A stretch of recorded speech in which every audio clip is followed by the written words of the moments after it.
پردے ہٹا کر دیکھتے ہیں جی موسم کی کیا صورت حال ہے. گرمی بہت زیادہ ہے اور صبح 8 بجے جب میں نے دیکھا تھا تو بھی سورج اتنی ہی آب و تاب سے چمک رہا تھا جتنا ابھی چمک رہا ہے.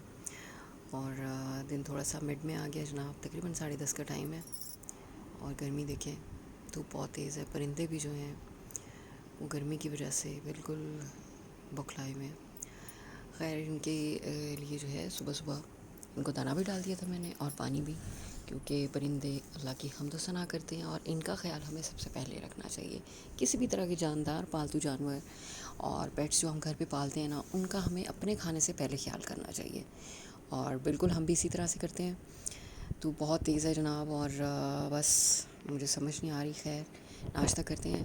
اتنی گرمی میں نا کچھ کھانے کو بھی دل نہیں کرتا, یہ بڑی مزے کی بات ہے. اور بھوک بھی بہت لگتی ہے لیکن کھانا تو ہوتا ہی ہے. لیکن ہمیں بہت دھیان سے کھانا چاہیے. جب گرمی زیادہ ہوتی ہے نا تو کھانے میں بہت دھیان کرنا چاہیے. اور پیاز کا استعمال جو ہے وہ گرمی کو کافی کنٹرول کرتا ہے اور ہماری صحت کے لیے بہت اچھا ہوتا ہے. تو آپ آملیٹ میں ڈالیں یا کھانے میں سبزی میں ڈالیں, پیاز کا استعمال جو ہے وہ زیادہ کریں گرمی کے اندر. تو ایک تو میں بتاؤں, میں نے ایک ویڈیو بھی دیکھی صرف پیاز کی سبزی کی, مجھے بڑی انٹرسٹنگ لگی وہ. اور اس میں وہ خاتون یہی کہہ رہی تھیں کہ گرمیوں کے موسم میں آپ صرف پیاز کی سبزی جب کھاتے ہیں تو گہری جو بڑی تپش والی گرمی کے علاقے ہیں بہت سارے ہمارے, جیسے بلوچستان ہے, سندھ کے کئی علاقے ہیں, اور پنجاب میں بھی خیر بہت گرمی پڑتی ہے. تو وہ جو علاقے ہیں نا وہاں پہ یہ سبزی جو ہے وہ بہت استعمال کی جاتی ہے. تو جی میں نے بنایا ہے انڈا, اور انڈے میں بہت سارا پیاز, ٹماٹر اور ہری مرچ ڈالی ہے. ہری مرچ پیاز گرمیوں کے لیے بہت اچھا ہے, اور جو ٹماٹر ہے وہ مجھے ویسے پسند ہے, اس لیے میں آملیٹ میں ضرور استعمال کرتی ہوں. ساتھ ہم بنا رہے ہیں جناب مزیدار سے پراٹھے, اور ایک ہی پراٹھا کھاؤں گی, باقی گھر والوں کے لیے. تو بس ہم پراٹھے بنا کے, اور دیکھیں ذرا کتنا کلر دیکھیں کتنا زبردست آیا نا میرے آملیٹ کا, زبردست بن گیا. بس اب ناشتہ کریں گے اور پھر ہم کریں گے دوپہر کے کھانے کی تیاری. ساتھ ساتھ اور بھی گھر کے کام کچھ چلتے رہیں گے. اور آج مجھے لگتا ہے کہ باہر کا کوئی کام نہیں ہے. گرمی کے موسم میں اتنی زیادہ گرمی ہوتی ہے نا, تو ہم صبح کوئی پلان کر لیتے ہیں کہ کوئی کام اگر آپ کو نکلنا ہے نا تو آپ شام میں تھوڑا نکلیں, اور یا تو ارلی مارننگ کر لیں. لیکن ارلی مارننگ بھی اتنی گرمی ہوتی ہے کہ ہم نہیں سو سکتے. تو خیر جی ابھی تو کرتے ہیں سکون سے ناشتہ, تاکہ تھوڑا انرجی لیول بہار ہو. اور اس گرمی میں نہ کھانے سے بھی جو ہے وہ پرابلم ہوتا ہے, اس لیے ناشتہ جو ہے بھرپور کرنا چاہیے. اس لیے ہم بھی ناشتہ یہ اچھا سا کریں گے, بھرپور سا, اور ہمارا پیارا سا آملیٹ, خوبصورت سا آملیٹ. اس میں خوبصورت اتنا لگ رہا ہے نا سیریسلی کہ کھانے میں جیسا بھی لگے گا, کھانے میں بھی اچھا لگے گا. اس کو کھانا شروع کرتے ہیں. میرا ناشتہ ریڈی ہے. اس کے بعد میں نے باقی پراٹھے بھی کمپلیٹ کیے تاکہ سب لوگ بنا لیں. اور یہ چائے جناب, چائے بھی ساتھ ساتھ ہے. میں تو چائے بہت کم پیتی ہوں لیکن تھوڑی بہت چائے پی لیتی ہوں. دیکھیں ذرا میرا بالکل ہاف کپ چائے کا ہے. اس کے بعد جی پلان یہ ہوا, امی نے کہا جی آج بنائیں گے ہم بھنڈی کی, وہ بھی پیاز والی. گرمی کے موسم میں امی کو بھنڈی بہت پسند ہے اور مجھے بھی بہت پسند ہے. تو اگر آج کل کے موسم میں کیریاں ہوتی ہیں نا, آم جو ہوتا ہے چھوٹا کچے والا آم, وہ آپ ایک ڈال لیں چھوٹے چھوٹے پیسز میں, یا امچور ڈال لیں, اس کا پاؤڈر ڈال لیں, اور اس طرح کی چیزوں سے نا یہ بڑی ٹیسٹی بنتی ہے. ہم نے بھی آج اس میں کیری ڈالیں گے. اور یہ دیکھیں پہلے ہم نے اس کو فرائی کر لیا, اور اس فرائی کرنے کے ساتھ اس میں ہری مرچ بھی ہم فرائی کر رہے ہیں. فرائی کر کے ہم اس کو بالکل الگ کر لیں گے, اور بالکل اس کو شیلو فرائی کریں گے. ہم بھنڈی کو بہت زیادہ ڈیپ فرائی نہیں کرتے, نان اسٹک کے اندر آپ کم آئل کے اندر بھنڈی کو فرائی کریں. اور یہ دیکھیں, یہ آئل دیکھیں بچا ہوا آئل ہے, اور یہ ہماری بھنڈی فرائی ہو گئی ہے. اسی کے اندر ہم نا پیاز ڈال دیں گے. آئل کا استعمال بہت کم کرنا چاہیے, اور امی کو تھوڑی سی کولیسٹرول کی شکایت ہوئی ہے, تو اس لیے ہم بھی آئل کو بہت زیادہ ایوائڈ کر رہے ہیں. اس سے بھی کم جتنا آپ کو دکھا رہے ہیں نا, بلکہ امی تو اتنا بھی یوز نہیں کر رہی ہیں, تو ان کے لیے ہم تھوڑا سا الگ سے بھی بنا دیتے ہیں. لیکن سبزی تو کھانی ہے, سبزیوں میں جو ہے نا اس میں بھی ہم کوشش کریں کہ گھر کے کھانے میں بھی کم آئل استعمال کیا جائے. جی آئل اچھا بھی نہیں ہے, لیکن صحت کی جب ایشوز کریٹ ہونے لگ جائے نا تو ہمیں میٹھے اور چکنائی کا بہت پرہیز کرنا چاہیے. یہ بہت ضروری ہے. چاول ہمارے گھر بہت زیادہ نہیں کھائے جاتے. چاول بھی بیماریوں میں جو ہے پرہیز کی ایک وجہ ڈاکٹر بتاتے ہیں. جو کہ ہماری باڈی کو کافی نقصان دیتا ہے. بس یہ ہمارا پیاز تھوڑا براؤن ہو گیا اور پھر ہم نے اس میں ٹماٹر ڈال دیا, ہری مرچ ہم نے بھنڈی میں ڈال دی تھی, اور اب ہم اس میں سارے اپنے مسالے ایڈ کریں گے اور اس کو ہم بھونتے جائیں گے جب تک کہ مسالہ یکجان نہ ہو جائے. خشک دھنیا میں نے ڈالا ہے جناب, اور میں کیا ڈال رہی ہوں, مرچیں ڈال دیں, ہلدی, نمک, سب چیزیں ہم جو ہے نا سارے سمپل سے مسالے, بیسک سے مسالے جو ہے ہم اس میں ڈال دیں گے.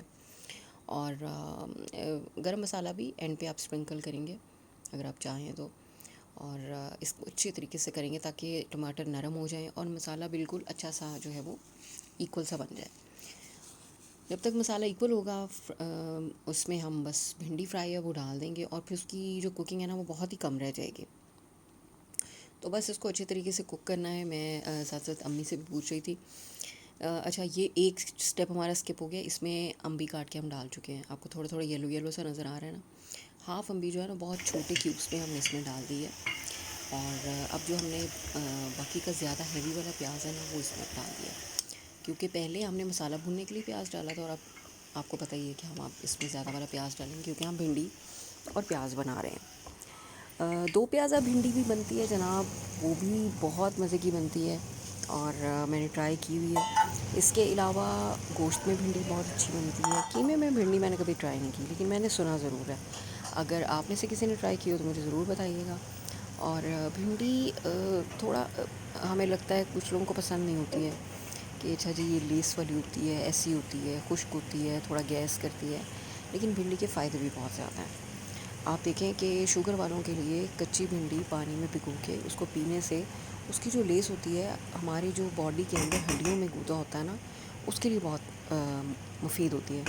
اور پکا کر کھانے سے اس کے الگ سے فائدے ہوتے ہیں, لیکن اس کو نا بہت زیادہ پکایا نہیں کریں. جو سبزی ہوتی ہے نا اس کو بہت زیادہ پکانا نہیں چاہیے, اس کو تھوڑا سا اب آپ کو جو ہے نا وہ تھوڑا تھوڑا کچا بھی رہنے دینا چاہیے, یا اس کو فلی کوک نہیں کرنا چاہیے, تھوڑا لائٹ کوک کرنا چاہیے, ہاف کوک کرنا چاہیے, یا ہاف سے تھوڑا زیادہ. وہ جو فلی کوکڈ ہو جاتی ہیں نا بھنی ہوئی چیزیں, ان کا کوئی فائدہ نہیں ہوتا, وہ آپ کو نقصان دیتی ہیں.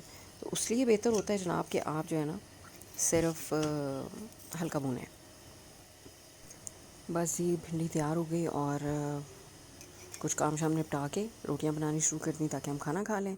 اور اب ہم شروع کرتے ہیں جناب اپنا نیکسٹ سیشن. السلام علیکم ویورز, کیسے ہیں آپ سب؟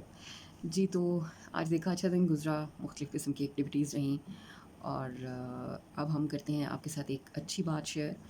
تو آج ہم پھر کریں گے جی فضائل اعمال سے بات, اور ہم بات کریں گے حضرت بلال حبشی کی, جو کہ رسول پاک صلی اللہ علیہ وسلم کے بہت جو ہیں وہ پسندیدہ صحابی تھے. ان کی آواز میں جو اذان ہے وہ بہت خوبصورت تھی اور رسول پاک صلی اللہ علیہ وسلم کو بہت پسند تھی جی. اور بہت ہی قابل احترام اور بہت ہی بہترین صحابی تھے, جو کہ اسلام کے پیروکار تھے اور رسول پاک صلی اللہ علیہ وسلم سے بھی محبت کا دام بھرتے تھے. تو ان کا ہم پڑھیں گے جی. پہلا قصہ ہے حضرت بلال حبشی کا. میں بک پہ ہی لے جاتی ہوں آپ کو, اور یہیں سے ہم بات کرتے ہیں, ٹھیک ہے جی. جی تو ہم اس میں پڑھیں گے حضرت بلال حبشی کا اسلام اور مصائب. وہ اس میں ہم صفحہ نمبر چلتے ہیں جی, صفحہ نمبر 16 نمبر پہ چلتے ہیں جی. حضرت بلال حبشی کا اسلام اور ان کے مصائب. حضرت بلال حبشی ایک مشہور صحابی ہیں جو مسجد نبی کے مؤذن تھے, اور شروع میں کافر کے غلام تھے. جی بالکل, یہ غلام تھے اور ان کو غلامی سے آزاد کرایا گیا تھا. یہ اسلام لائے جس کی وجہ سے انہیں طرح طرح کی مصیبتیں برداشت کرنی پڑیں.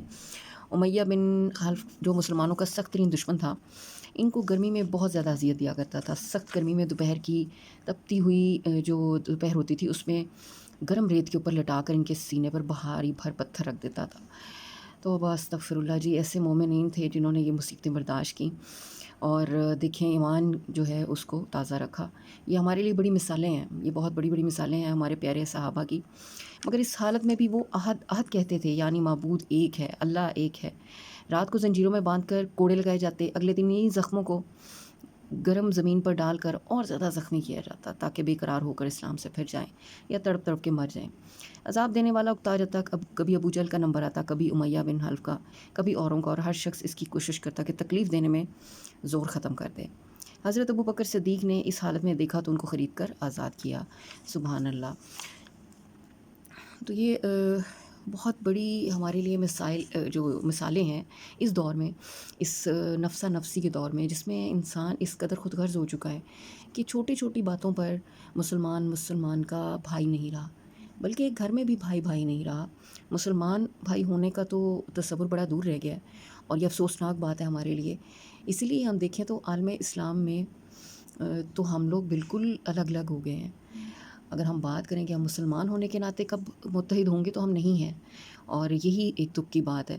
اور یہ دیکھیں کہ ایسے صحابہ کی مثالیں کتنی خوبصورت ہے، اور انہی سے ہمیں جو ہے وہ لینی چاہیے۔ لیکن میرے خیال سے ہمارا کمفرٹ زون بڑھ گیا ہے اس دور میں نا، اس کمفرٹ زون کی وجہ سے ہمارے بچوں میں وہ والا جذبہ نہیں رہا، کہ جہاد کا جذبہ نہیں رہا، اسلام سے محبت کا وہ جذبہ نہیں رہا۔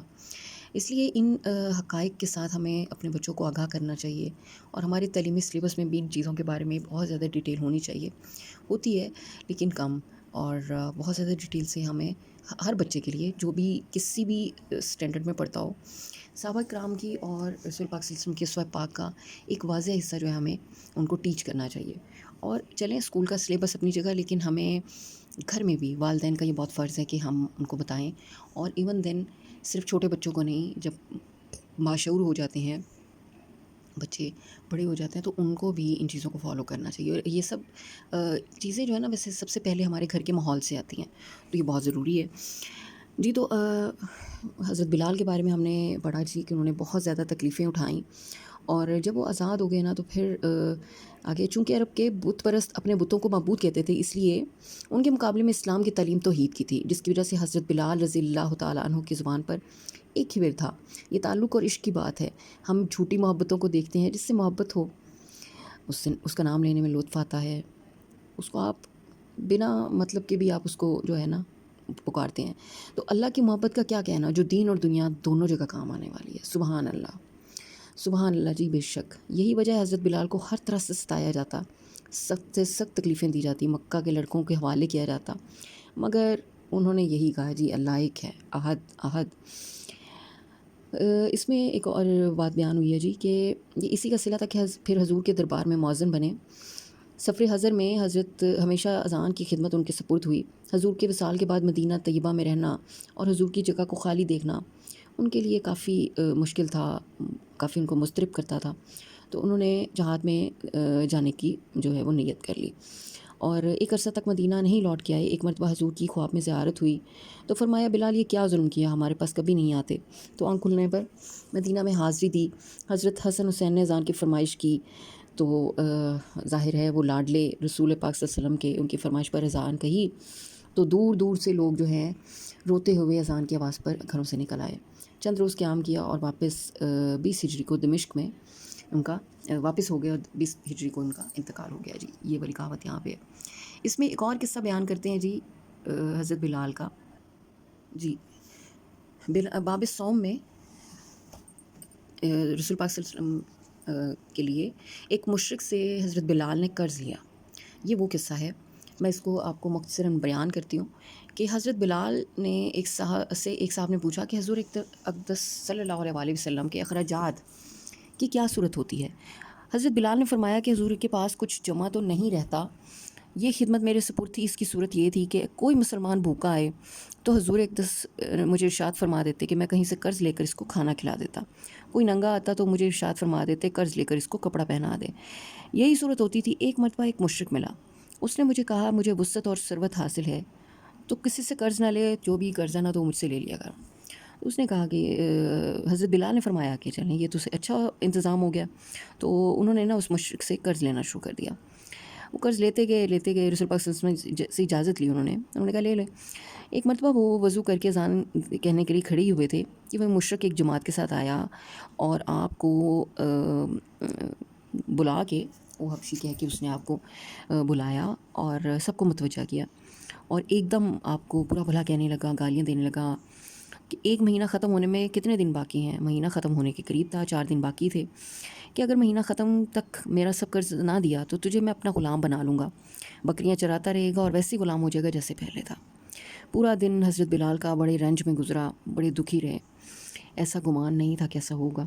عشاء کے بعد حضور کی خدمت میں تنہائی میں حاضر ہوئے، سارا قصہ سنایا، عرض کیا رسول پاک صلی اللہ علیہ وسلم، نہ آپ کے پاس اس وقت اتنا ادا کرنے کو فوری انتظام ہے، نہ کھڑے کھڑے میں کوئی انتظام کر سکتا ہوں، وہ ذلیل کرے گا، اس لیے اجازت ہو تو قرض اترنے تک میں کہیں چلا جاؤں، روپوش ہو جاؤں، جب آپ کے پاس کہیں سے کچھ آ جائے تو میں حاضر ہو جاؤں گا۔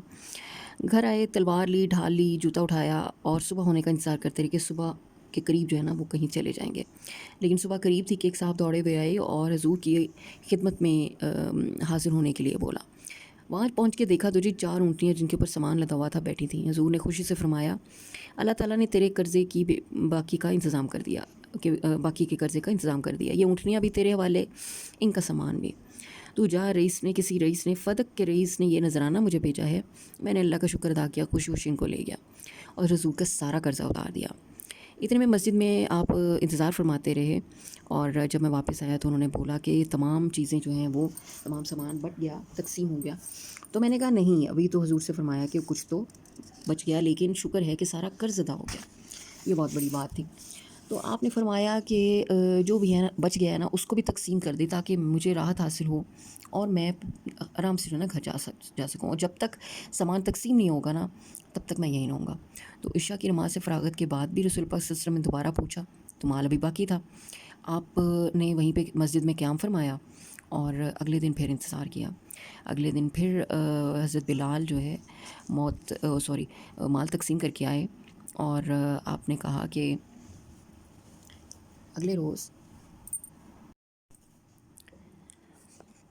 بچا ہوا مال تقسیم ہو گیا یا نہیں۔ میں نے عرض کیا کہ کچھ موجود ہے، ضرورت مند آئے نہیں، تو حضور نے مسجد ہی میں قیام فرمایا۔ دوسرے دن عشاء کے بعد پھر حضور نے فرمایا، کہو جی کچھ ہے۔ میں نے عرض کیا اللہ تعالیٰ نے آپ کو راحت فرمائی، سب نمٹ گیا۔ حضور نے اللہ کی حمد و ثنا کی۔ حضور کو یہ ڈر ہوا کہ خدا نخواستہ موت آ جائے اور کچھ حصہ مال کا آپ کی دسترس میں رہے، اس کے بعد آپ گھروں کو تشریف لے جائیں تو ایسا نہ ہو، اس لیے سارا مال جب تقسیم ہو گیا تب ہی انہوں نے اپنے گھر کی راہ لی۔ اور رسول پاک صلی اللہ علیہ وسلم جو ہے وہ مال و متاع کو اپنے پاس جمع نہیں کرتے تھے، وہ تمام کا تمام جو ہے وہ تقسیم کر دیا کرتے تھے۔ تو اس میں یہ بات ہمارے لیے بھی ایک سبق کی ہے کہ مال کو جمع کرنا اللہ پاک نے ممنوع فرمایا ہے۔ اللہ پاک کی دسترس میں اللہ نے تمام انسانوں کی، تمام مخلوقوں کی رزق کا ذمہ اپنے ذمہ لیا ہے، رزق کی ذمہ داری لی ہے، تو وہ اللہ پاک ہمیں عطا کرتا ہے۔ لیکن اس نفسا نفسی اور فتنہ انگیز دور میں جمع کرنے کی ہوس بہت بڑھ گئی ہے، اور وہ جمع کیا ہوا بالکل بھی کام نہیں آتا۔ اگر ہم اپنی زندگیوں پر روشنی ڈالیں، غور کریں، اپنی زندگی کا احتساب کریں یا اپنے آس پاس ماحول پہ نظر دوڑائیں، تو بہت زیادہ جمع کیا ہوا مال وہ ان تجوریوں میں رہ جاتا ہے، ان جمع کی ہوئی الماریوں میں رہ جاتا ہے، لیکن کام نہیں آتا۔ اس کی کیا وجہ ہے؟ اس کی وجہ ہمیں تلاش کرنی ہوگی، خود اپنے آپ سے سوال کرنے ہوں گے، اور اللہ کی مخلوق میں خیر بانٹنی ہوگی تاکہ ہمیں بھی خیر ملے۔ یہ بہت عظیم مثالیں ہیں اور یہ بہت عظیم باتیں ہیں ہمارے دین کی، ہمیں ان سے ضرور فائدہ اٹھانا چاہیے، اور یہی باتیں ہیں جو ہمیں بتاتی ہیں کہ زندگی کو گزارنے کا کرینہ کیا ہے۔ رسول پاک صلی اللہ علیہ وآلہ وسلم کی زندگی اور صحابہ کرام علیہ السلام کی زندگیاں ہمارے لیے ایک مشعل راہ ہیں، اور ہمیں ان پہ عمل کر کے اپنی زندگی کے سکون کو بحال کرنا چاہیے اور مشکلوں کو آسان کرنا چاہیے۔ خیر سے رہیں، خیر پھیلائیں، اپنا بہت زیادہ خیال رکھیں۔ ملتے ہیں نیکسٹ ویلاگ میں، تب تک کے لیے اجازت دیجیے، اور جاتے جاتے ہمارے چینل کو سبسکرائب کرنا مت بھولیے گا۔ سعیدہ کی دنیا میں آپ کو ملتی ہیں بہت ساری انٹرسٹنگ چیزیں، بہت ساری روٹین کی چیزیں، کہ زندگی میں روٹین میں ایسی ہی زندگی ہے جیسے آپ سب گزارتے ہیں ویسے ہی ہم گزارتے ہیں، لیکن رات کو سونے سے پہلے دن کے آخر پہ ہمیں پورے دن کا ایک ایویلیویشن کرنا چاہیے، ایک احتساب کرنا چاہیے، اور اس کے بعد ہمیں کوئی ایک اچھی حدیث پڑھنی چاہیے۔ حدیث پڑھنا وہ جو ہے وہ ایک سنت ہے رسول پاک صلی اللہ علیہ وسلم کی، تو ہمیں حدیث پڑھنی چاہیے، اور تاکہ ہم ایک اچھی بات کو اپنے سینے سے لگا کر اپنے مائنڈ میں لے کے اپنے دل میں اتار کے سو سکیں. بہت شکریہ جی. ملتے ہیں نیکسٹ انٹرسٹنگ ویلاگ میں. تب تک کے لیے اللہ حافظ.